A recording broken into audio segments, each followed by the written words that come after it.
इस वीडियो में हम एब्स्ट्रैक्ट नाउन्स यानी इसम मुजर्रद से मुतालिक एक मश्क करेंगे। जैसा कि हम इससे पहले सीख चुके हैं, एब्स्ट्रैक्ट नाउन्स क्वालिटी यानी सिफ्त, एक्शन यानी अमल और स्टेट यानी हालत के मुतालिक बताते हैं। इनकी कोई ठोस शक्ल नहीं होती, इसलिए इन्हें छूकर महसूस नहीं किया जा सकता, बल्कि हम इनका सिर्फ तसव्वुर कर सकते हैं या फिर इनके बारे में सोच सकते हैं। तो चलिए अब मिलकर पढ़ते हैं और देखते हैं कि इस मश्क में हमें क्या करना है। आप भी पढ़िए। Form abstract nouns from the following adjectives and verbs, यानी नीचे दिए गए इसम सिफ्त और इसम फेल की मदद से इसम मुजर्रद बनाइए। तो हमने दिए गए एडजेक्टिव्स और वर्ब्स को एब्स्ट्रैक्ट नाउन्स में तब्दील करना है। अब आगे पढ़ते हैं। Use these nouns in sentences of your own, यानी इन नाउन्स को जुमलों में इस्तेमाल कीजिए। सेंटेंसेस ऑफ योर ओन का मतलब हुआ कि आपने खुद से या फिर अपने दिल से इन अल्फाज के मुतालिक जुमले बनाने की कोशिश करनी है। तो चलिए शुरू करते हैं। सबसे पहला लफ्ज़ क्या है?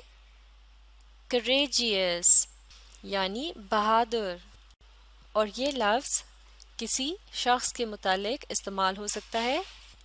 और ये क्या है? ये एक किस्म की सिफ्त है, लेकिन इस लफ्ज़ की फॉर्म एडजेक्टिव की है।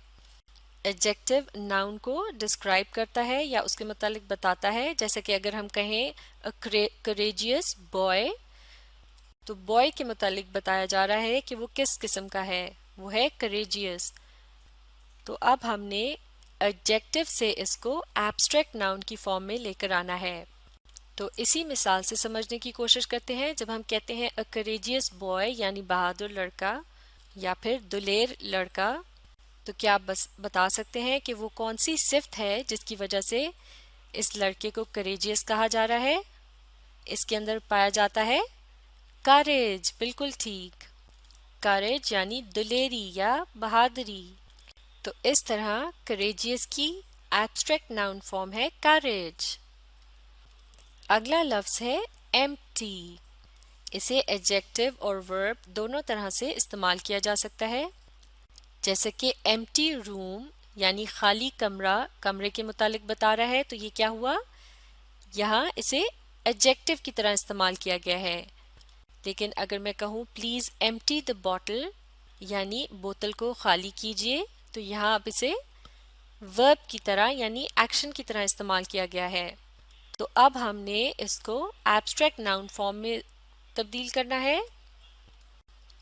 तो ये हो जाएगा खाली से खालीपन, जिसे इंग्लिश में कहते हैं एम्प्टीनेस। अगला लफ्ज़ है डिफ़िकल्ट यानी मुश्किल। डिफ़िकल्ट वर्क यानी मुश्किल काम। यहाँ ये लफ्ज़ एडजेक्टिव की तरह इस्तेमाल किया गया है, जो कि काम के मुतालिक बता रहा है कि वो किस किस्म का है, यानी मुश्किल काम। तो इसका एब्स्ट्रैक्ट नाउन होगा डिफ़िकल्टी। जैसे कि अगर मैं कहूँ आई फेस्ड डिफ़िकल्टी यानी मुझे मुश्किल का सामना करना पड़ा। अगला लफ्ज़ है जेनरस यानी मेहरबान। ये लफ्ज़ भी करेजियस की तरह एक एडजेक्टिव के तौर पर इस्तेमाल किया जाता है किसी की सिफ्त के मुतालिक बताने के लिए। जैसे कि अ जेनरस मैन यानी एक मेहरबान आदमी। तो इसका एब्स्ट्रैक्ट नाउन होगा जेनरोसिटी यानी मेहरबानी। अगला लफ्ज़ है रेजोल्यूट। ये भी एडजेक्टिव के तौर पर इस्तेमाल किया जाता है। जैसे कि रेजोल्यूट लीडरशिप यानी ऐसी क़यादत जिसमें फ़ैसला करने की सलाहियत हो, क्योंकि रेजोल्यूट का मतलब है फ़ैसला कुन यानी फ़ैसला करने की सलाहियत रखना। तो इसका एब्स्ट्रैक्ट नाउन होगा रेजोल्यूशन यानी करारदाद, यानी जब कोई फ़ैसला किया जाता है तो उसे रेजोल्यूशन कहते हैं। अगला लफ्ज़ है सफ़र। ये लफ्ज़ वर्ब की तरह से भी इस्तेमाल होता है। जैसे कि टू सफ़र डिफ़िकल्टीज़ यानी मुश्किलात का सामना करना। और इसका एब्स्ट्रैक्ट नाउन होता है सफरिंग یعنی شدید مشکل۔ تو اب ہم ان الفاظ کو جملوں میں استعمال کریں گے۔ سینٹینسز یعنی جملے، چلیے مل کر پڑھتے ہیں۔ سب سے پہلا جملہ ہے کریج کے متعلق، آئیے اسے مل کر پڑھتے ہیں۔ He had the courage to step forward and take chances and the ability to persuade others to follow۔ یہاں courage کا مطلب ہوگا ہمت، یعنی اس جملے میں یہ کہا جا رہا ہے اس میں آگے بڑھ کر مواقع کو حاصل کرنے کی ہمت تھی اور دوسروں کو اپنے پیچھے چلنے کے لیے قائل کرنے کی صلاحیت تھی۔ پرسویٹ کا مطلب ہوتا ہے کسی کو قائل کرنا، یعنی اس کو اس طرح سے متاثر کرنا کہ وہ آپ کی بات مان جائے، اور ابیلٹی ہوتا ہے صلاحیت، اور اس کے لیے چاہیے ہوتی ہے کریج یعنی ہمت۔ تو اس جملے میں کریج کے لفظ کا استعمال ایک ایبسٹریکٹ ناؤن کی طرح سے کیا گیا ہے۔ اگلا لفظ ہے ایمپٹینس۔ اس کے دو مطلب ہوتے ہیں، پہلا مطلب ہے خلا اور دوسرا مطلب ہے خالی پن۔ تو پہلے جملے میں خلا کے متعلق بتایا گیا ہے، مل کر اس جملے کو پڑھتے ہیں، آپ بھی پڑھیے۔ He was thankful he couldn't see down as he inched his way around a large boulder with only emptiness below۔ یعنی اس جملے میں یہ کہا جا رہا ہے کہ جب وہ ایک بڑے سے گول پتھر کے گرد سے ہوتا ہوا آ رہا تھا تو اس نے شکر کیا کہ وہ نیچے نہیں دیکھ سکتا تھا جہاں صرف خلا تھی۔ تو اس جملے میں ایمپٹینس کے لفظ کو ایک ایبسٹریکٹ ناؤن کی طرح استعمال کیا گیا ہے، اور آسمان میں دور تک دیکھی جا سکنے والی جگہ کو خلا کہا جاتا ہے۔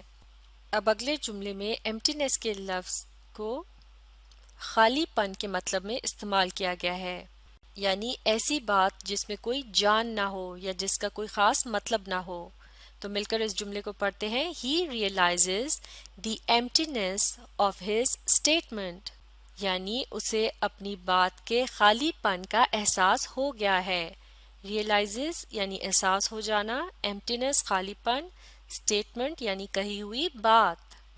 تو اس جملے میں بھی ایمپٹینس کے لفظ کو ایک ایبسٹریکٹ ناؤن کی طرح استعمال کیا گیا ہے۔ اگلا لفظ ڈیفیکلٹی، مل کر جملے کو پڑھتے ہیں۔ They went on a trip to relax but got into difficulties۔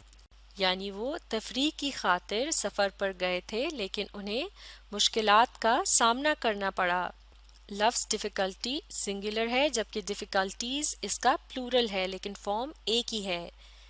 یہاں ڈیفیکلٹیز ایک ایبسٹریکٹ ناؤن کی طرح استعمال کیا گیا ہے۔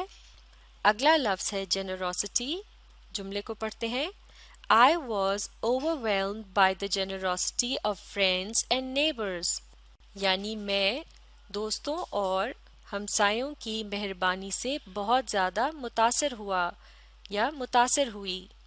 اس جملے میں بھی جنروسٹی کے لفظ کو ایبسٹریکٹ ناؤن کی طرح استعمال کیا گیا ہے۔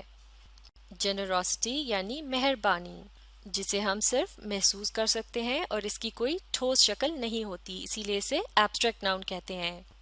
اگلا لفظ ہے ریزولوشن، اب مل کر جملہ پڑھتے ہیں۔ A peaceful resolution of the dispute can lead to peace and prosperity of the region۔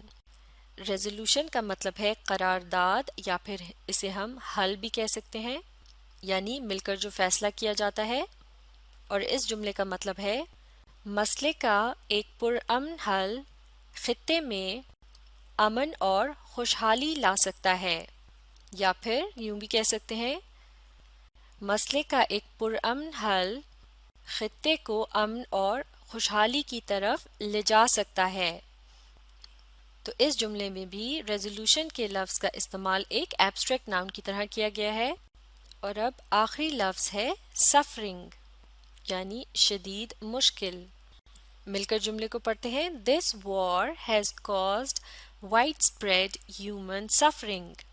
یعنی اس جنگ نے بڑے پیمانے پر شدید انسانی مشکلات کو جنم دیا ہے۔ انسانی مشکلات ह्यूमन सफरिंग।